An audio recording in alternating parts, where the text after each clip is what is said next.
बिस्मिल्लाहिर्रहमानिर्रहीम। Dear students, अस्सलाम वालेकुम। FSc part 1 chapter number 9 trigonometry exercise 9.2।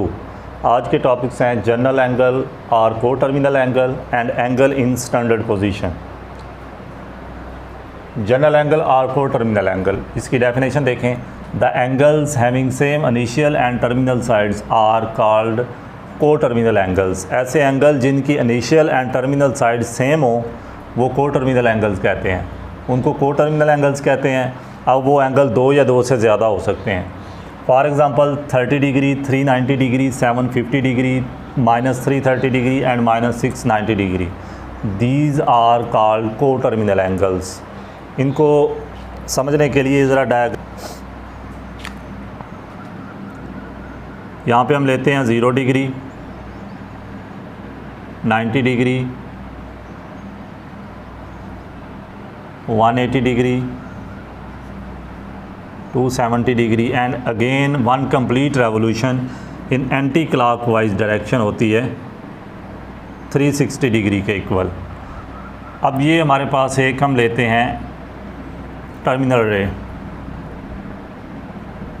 In first quadrant. यहाँ पे एक एंगल हमारे पास जनरेट हो रहा है और इस एंगल को नाम दे दें थीटा का। Let's say this angle is theta. अब अगर हम इस एंगल को एक कंप्लीट, ये जो हमारे पास साइडें देखें, पहले तो ये इनिशियल साइड है और ये टर्मिनल साइड है। ओके, अगर हम टर्मिनल साइड को एंटी क्लॉकवाइज एक कंप्लीट रेवोल्यूशन देते हैं तो ये हम इसको एक कंप्लीट रेवोल्यूशन दे देते हैं। अगेन हम वहीं उसी पोजीशन पे ले आए हैं। तो पहले हमारे पास एंगल देखें क्या था, थीटा। उसके बाद अब आया थीटा में एक कंप्लीट रेवोल्यूशन और हो चुकी है एंटी क्लॉक 360 डिग्री। पहले था हमारे पास एंगल थीटा, अब हमारे पास आ चुका है थीटा प्लस 360 डिग्री, यानी एक कंप्लीट रेवोल्यूशन और ऐड हो गई। इसी तरह अगर हम इस टर्मिनल साइड में एक और कंप्लीट रेवोल्यूशन ऐड कर दें, यानी सेकंड रेवोल्यूशन, तो इसको पकड़ें यहाँ से टर्मिनल साइड को, फिर घुमा के वहाँ पे उसकी पोजीशन पे ले जाएं, तो एक और रेवोल्यूशन होगी थीटा में। फिर ये एंगल बन जाएगा थीटा प्लस, अब 360 में 360 और ऐड कर दें 720 डिग्री। ओके, अब ये एंगल, ये एंगल, ये एंगल, दो या दो से ज़्यादा एंगल, ये तीनों के तीनों ही को टर्मिनल एंगल हैं। वजह क्योंकि इसकी इनिशियल एंड टर्मिनल तीनों की ही सेम है। जिनकी इनिशियल और टर्मिनल साइड सेम हो उन एंगल्स को को टर्मिनल एंगल्स बोलते हैं। अब लेट से मैं अगर कहता हूँ कि हमारे पास थीटा जो है वो एंगल 30 डिग्री का हो, थीटा एंगल अगर 30 डिग्री का है तो ये एंगल क्या बनेंगे, पहला आ गया हमारे पास 30 डिग्री, नेक्स्ट आ जाएगा 30 प्लस 360 डिग्री, तो ये बनेगा 390 डिग्री। एंड इसमें अगर हम 30 डिग्री ऐड कर दें थीटा की वैल्यू, तो ये आ जाएगा आपके पास 750 डिग्री, राइट। तो ये हमारे पास जो एंगल आए हैं तीनों के तीनों ये को टर्मिनल एंगल हैं, जैसा कि एग्जांपल में भी यहाँ पे राइट किया हुआ है।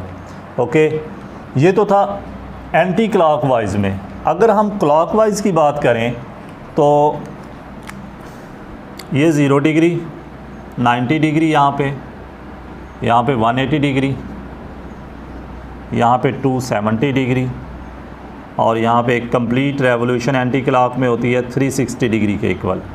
अब हम यहाँ पे एक टर्मिनल रे ले लें, ये टर्मिनल रे हो गई और ये इनिशियल रे हो गई, राइट। यहाँ पे अब अगेन एक एंगल ले लेते हैं एंटी क्लॉक में थीटा। अब पहले हमने इस टर्मिनल साइड को एंटी क्लॉक मूव करवाया था, अब हम इस टर्मिनल साइड को क्लॉकवाइज मूव करवाते हैं, तो देखते हैं क्या एंगल बनते हैं। अगर हम इसको क्लॉकवाइज मूव करवाते हैं, यहाँ से इसकी रेवोल्यूशन लें, अगेन यहाँ तक ले आएँ, तो पहले था थीटा, अगेन बाद में क्या बना देखें, पहले हमारे पास ये एंगल थीटा था।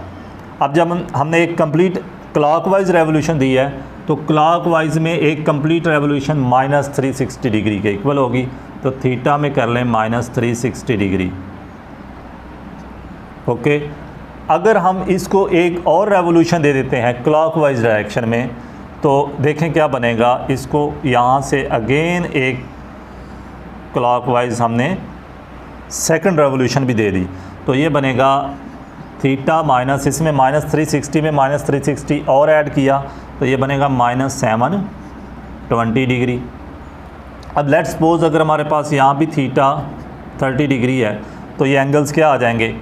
पहला आ गया 30 डिग्री, सेकंड आ गया 30 माइनस 360 तो ये बनेगा माइनस का 330 डिग्री। एंड इसमें अगर 30 माइनस 720 करें तो ये आ जाएगा -690 डिग्री। ओके, अब ये भी आपको उधर एग्जांपल में बयान किया हुआ है, तो ये एंगल भी को टर्मिनल एंगल होंगे। अब ज़रा यहाँ पे देखें, जर्नल एंगल भी की बात कर रहा है वो, तो जर्नल एंगल के लिए यहाँ पे इसको देखें, इसको हम एक और तरह भी तो लिख सकते हैं। इसी तरह ये जो है क्लॉकवाइज, इसको भी एक और तरीके से भी लिख सकते हैं हम, ताकि हम यहाँ से जर्नल एंगल ड्रा कर सकें। अब हम इस थीटा को यहाँ पे थीटा ही लिखते हैं, थीटा प्लस 360 डिग्री।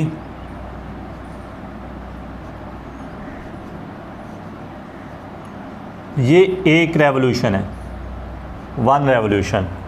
इसी तरह ये देखें सेकंड रेवोल्यूशन थी, इसको हम लिखते हैं थीटा प्लस 2 टाइम था ये 360 डिग्री, राइट। इसी तरह अगर हम 3 रेवोल्यूशन लेते हैं एंटी क्लॉकवाइज तो ये बन जाएगा थीटा प्लस 3 इंटू 360 डिग्री।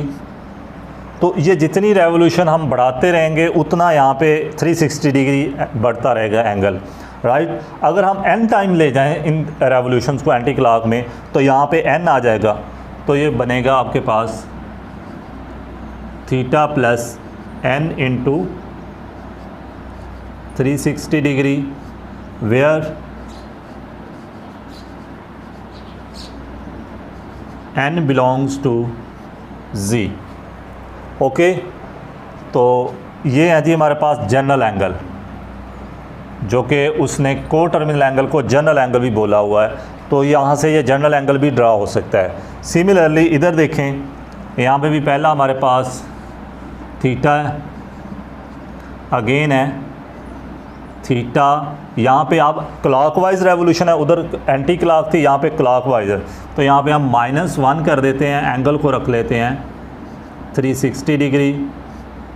इसी तरह अगर 2 रेवोल्यूशंस होंगी, 2 टाइम रेवोल्यूशन होगी क्लॉकवाइज, तो ये आ जाएगा थीटा माइनस 2 टाइम 360 डिग्री। अगर 3 टाइम रेवोल्यूशन है क्लॉकवाइज तो ये आ जाएगा आपके पास थीटा माइनस 3 इंटू 360 डिग्री। और अगर nth टाइम क्लॉकवाइज रेवोल्यूशन हो तो ये क्या बनेगा, इसको लिखेंगे theta minus n into 360 degree, right. Where यहाँ पे भी n किसको बिलोंग कर रहा है, n belongs to z। Okay, and that angle is called general angle. इसको ज़रा नोट कर लें। यहाँ पे तो डिग्री में आपने देख लिया कि कैसे जनरल एंगल आता है। अगर रेडियन में जनरल एंगल का फार्मूला लिखना हो तो उसके लिए देखें, इसे ही हम ऐसे भी लिख सकते हैं थीटा, और इसको एक कंप्लीट रेवोल्यूशन को लिख सकते हैं थीटा प्लस 2 पाई। यहाँ पे एक कंप्लीट रेवोल्यूशन थी एंटी क्लॉक में, यहाँ 1 कर दें तो ये रेडियन में आ गया, राइट। अगर 2 रेवोल्यूशन है हमारे पास, 2 रेवोल्यूशन है, तो ये आ जाएगा theta plus 2 into 2 pi radian. इसी तरह अगर 3 रेवोल्यूशन है तो यहाँ आ जाएगा theta plus 3 into 2 pi radian. अगर 4 रेवोल्यूशन है एंटी क्लॉक तो theta plus 4 into 2 pi radian. अगर 5 रेवोल्यूशन है तो theta plus 5 into 2 pi radian. अगर nth टाइम रेवोल्यूशन है तो फिर ये क्या आएगा, ये आ जाएगा theta plus n into 2 pi radian, where n belongs to z, right. तो ये आपको ये जनरल एंगल इन रेडियन आ गया।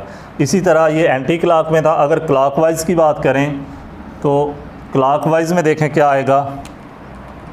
पहले हमारे पास थीटा, अगर हम रेडियन की बात करते हैं एक क्लॉकवाइज डायरेक्शन, तो ये आ जाएगा थीटा क्लॉकवाइज 1 रेवोल्यूशन हो तो 2 पाई -1 इंटू 2 पाई रेडियन। इसी तरह अगर सेकंड रेवोल्यूशन हो तो ये आ जाएगा थीटा -2 इंटू 2 पाई रेडियन,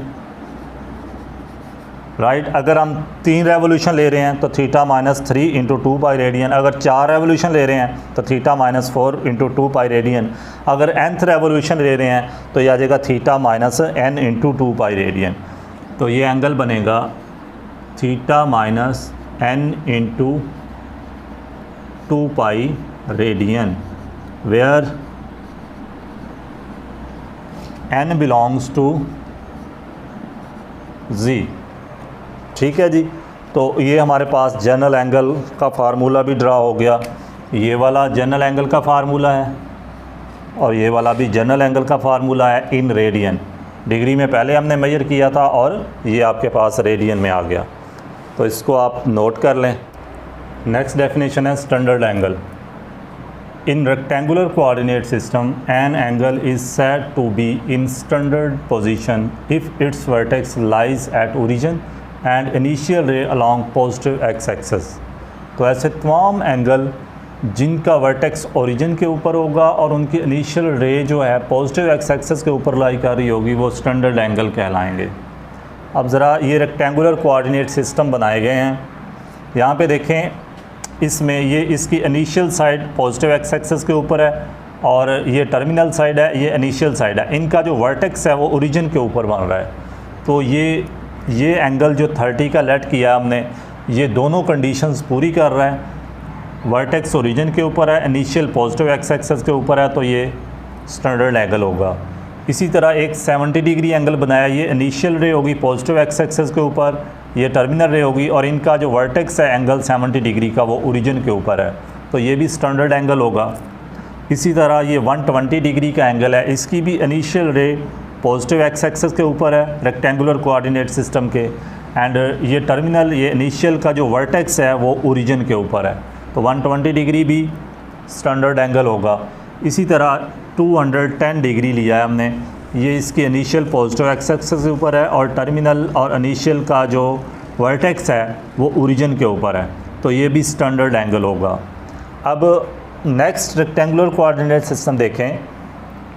यहाँ पे इनिशियल रे तो पॉजिटिव एक्स एक्सिस के ऊपर है, लेकिन जो टर्मिनल रे और इनिशियल रे का वर्टेक्स बन रहा है ये देखें ओरिजिन के ऊपर नहीं है, ये तकरीबन ओरिजिन से हट के एक्स एक्सिस के ऊपर आ रहा है 2,0 के ऊपर तकरीबन।